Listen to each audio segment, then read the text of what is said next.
हमारे व्यूअर्स एक बार ये भी बताएं कि क्या आप समीक्षा अधिकारी का भी एग्जाम देंगे? दे देंगे यार, क्या ही है। अच्छा, भरा है आपने? हाँ, मैंने फिल किया है। तो दोस्तों उसमें देखो लगभग मेरा भी जो बता सकते हो ओके मेरा अटेम्प्ट बहुत ज़्यादा था, क्योंकि मैंने किया था 135। और उसमें मेरे जो क्योंकि मैंने जो है उन्होंने पूछा ऐसी कौन सी माँ है जिनसे आप प्रभावित हैं, तो मैंने कौशल्या जी का नाम लिया। फिर रामायण से 2-3 क्वेश्चंस थे, मतलब माता का क्या रोल है समाज में। फिर उसके बाद उन्होंने मुझसे विवाह के बारे में पूछा, तो विवाह के बारे में मुझसे 2-3 सिचुएशंस पूछी थी। नमस्कार दोस्तों, यूपीपीएससी डेली न्यूज में आप सभी लोग का स्वागत है। दोस्तों इसमें पीसीएस 2023 का साक्षात्कार चल रहा है, कैंडिडेट बाहर निकल के आए हैं। आइए जानते हैं वो सारी चीज़ें जो आप सभी लोग जानना चाहते हैं। कैसा रहा इंटरव्यू, ऑप्शनल को लेकर के क्या क्या चीज़ें वो सारी चीज़ें जानेंगे। मैम सबसे पहले तो आपका शुभ नाम क्या है? सर मेरा नाम कीर्ति सागर है। अच्छा मैम, आपका जो एजुकेशनल बैकग्राउंड है, साथ ही में आपका होम टाउन डिस्ट्रिक्ट क्या है? मेरा होम टाउन डिस्ट्रिक्ट रामपुर है, और मेरा एजुकेशनल जो मेरी 12th तक की एजुकेशन हुई है वो हिंदी मीडियम में हुई है यूपी बोर्ड से।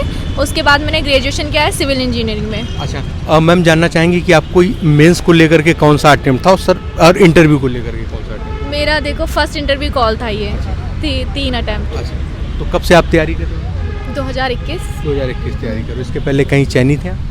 मैं जॉब कर रही थी, इंजीनियरिंग हूँ, तो मैं अपने सेक्टर में जॉब कर रही थी। जॉब कर रहे हैं। अब मैम आपका माध्यम प्लस इसके पहले जो ऑप्शनल हट चुका है, वो ऑप्शनल क्या था?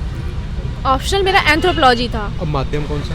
माध्यम मेरा इंग्लिश है, मेंस को लेकर। हाँ, मेंस को लेकर इंग्लिश में। मैम जानना चाहेंगे अंदर जो प्रश्न जो पैनल था उस बोर्ड में कौन से लोग थे और कितने देर का इंटरव्यू आपका चला? मेरा बोर्ड में 4 मेंबर थे, कल्पराज सर का बोर्ड था, और मेरा इंटरव्यू लगभग 20-25 मिनट चला होगा। 20-25 मिनट। क्या क्या प्रश्न पूछे गए सिचुएशनल बेस, करंट को लेकर के, और प्लस से जो है आपके पर्सनल को लेकर के, तो वो सारे प्रश्न ही डिस्कस थोड़ा करिएगा।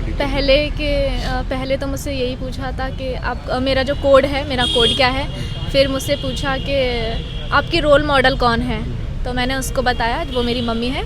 फिर उसके बाद उन्होंने मुझसे रामायण से संबंधित क्वेश्चन थे, क्योंकि मैंने जो है उन्होंने पूछा ऐसी कौन सी माँ है जिनसे आप प्रभावित हैं, तो मैंने कौशल्या जी का नाम लिया। फिर रामायण से 2-3 क्वेश्चंस थे, मतलब माता का क्या रोल है समाज में। फिर उसके बाद उन्होंने मुझसे विवाह के बारे में पूछा, तो विवाह के बारे में मुझसे 2-3 सिचुएशंस पूछी थी जो मुझे लेकर ही थी। फिर उसके बाद उन्होंने एक क्वेश्चन पूछा फनी सा, सौतन का क्या रोल है। अच्छा, सौतन का क्या? हाँ, सौतन का क्या रोल है। तो मतलब लोग इतनी हे दृष्टि से क्यों देखते हैं, तो मैंने इसका सेटिस्फाई किया। और लाइट मोमेंट थे, बहुत अच्छा कोऑपरेटिव था। 3-4 बार वो हंसे भी और मुझे भी हंसी आई।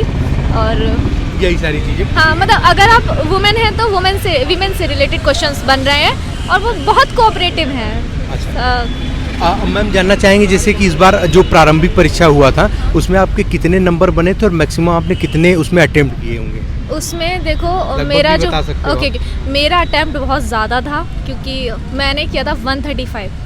और उसमें मेरे जो क्वेश्चंस बने थे वो 103 क्वेश्चन नेट बने थे। सही बन रहे हैं। हाँ। बहुत ज़्यादा क्वेश्चन सही थे इस बार। जी। मैम जानना चाहेंगे कि अभी जो जीएस 5th और 6th पेपर ऐड हुआ ऑप्शनल हटने के बाद, उसके लिए इतने कम दिन, काफ़ी कम दिन भी थे, ऐसा भी नहीं था बहुत ज़्यादा दिन था, तो उसमें आपने कौन सी अपनी रणनीति स्ट्रेटजी बनाई, कैसे आपने अपनी पढ़ाई करी? 2-3 बुक्स आती हैं, क्वेश्चन आंसर फॉर्म में आती है, और कुछ जो यूपी स्पेशल की बुक्स आती हैं, राइटर हैं कुछ, आप उनकी बुक्स देख लीजिएगा, क्वेश्चन आंसर फॉर्मेट में ही तैयारी कीजिएगा। अच्छा। तो वो बहुत हेल्पफुल रहा मुझे। मैम जानना चाहेंगे कि जैसे इस समय पीसीएस 2024 का प्री का जो एग्ज़ाम है, बहुत ही कम दिन बचा हुआ है, 17 मार्च को एग्ज़ाम है, तो उसके लिए क्या रणनीति होनी चाहिए? और मैम दूसरी चीज़, क्या प्रारंभिक परीक्षा की तैयारी कर रहे छात्रों को प्रारंभिक परीक्षा निकालने के लिए जो बेसिक्स बुक्स जैसे एनसीईआरटी में है या लक्ष्मीकांत वगैरह जैसी बुक हैं, ये जरूरी है पढ़ना कि उसके बगैर भी लोग प्रारंभिक परीक्षा निकाल सकते हैं? आपका क्या है? देखो एनसीईआरटी में बात करूँ तो मैंने तो पढ़ी थी, क्योंकि एनसीईआरटी से ना आपका बेस तैयार हो जाता है। बहुत सारे क्वेश्चंस ऐसे लॉजिक से हो जाते हैं अगर आप एनसीईआरटी पढ़ते हैं तो, क्योंकि हर चीज़ तो रटी नहीं जा सकती है। एनसीईआरटी का कहानी फॉर्म में होती हैं, बहुत सारी चीज़ें आपको आ जाती हैं। तो एनसीईआरटी पढ़िए और रिवीजन ज़्यादा से ज़्यादा करिए, और सीसेट को बिल्कुल हल्के में मत लीजिए। अच्छा, तो मैम अभी प्रारंभिक परीक्षा के लिए क्या रणनीति होनी चाहिए, उसके लिए बताइए। मैं अब यहाँ से जाऊँगी, जितने मेरे पुराने, जैसे मैं क्या करती हूँ, PYQs जो होते हैं मैं उनके नोट्स बना लेती हूँ, जो मुझे नहीं आता है, तो वो इतने शॉर्ट कंसाइज हो जाते हैं, छोटे से। बाकी मैं पूरी PYQ नहीं पढ़ूंगी, तो मैं उनको पढ़ूंगी पहले, उसके बाद जो बुक्स है मेरी मैं उनको एक एक रिवाइज करूँगी। और फैक्चुअल ज़्यादा नॉलेज है, यूपीएससी के PYQ भी देख सकते हैं, क्योंकि अब जो है झुकाव जो है आयोग का वो यूपीएससी के लेवल पर हो गया है, तो इसलिए आप उसको देख सकते हैं। तो मैम जरा हमारे व्यूअर्स एक बार ये भी बताएं कि क्या आप समीक्षा अधिकारी का भी एग्ज़ाम देंगे? दे देंगे यार, क्या ही है। अच्छा, भरा है आपने? हाँ, मैंने फिल किया है। तो दोस्तों आप देख लीजिए कि 11 लाख मत देखिए, ऐसे ऐसे कंपटीटर भी आपके साथ में एग्ज़ाम देने वाले हैं। मैम कुछ मोटिवेशन बहुत कम शब्दों में हमारे व्यूअर्स। मोटिवेशन यही है कि देखो, आपके राह में 1000 बाधा आएंगी, हर दिन यही लगता है कि अब नहीं हो रहा है, उस टाइम वही सोचिए शुरू किया क्यों किया था। और दुनिया में जिससे सबसे ज़्यादा प्यार करते हो ना आप, उसके बारे में सोचो, चाहे वो हमारी माँ हो, हमारे पिता हो, उनका आप चेहरा याद करेंगे ना, तो वो सबसे बड़ा मोटिवेशन है। और आप आगे आएंगे और सबकी लाइफ ऐसी होती है जैसी आपकी चल रही होगी, एकदम ख़राब टाइप।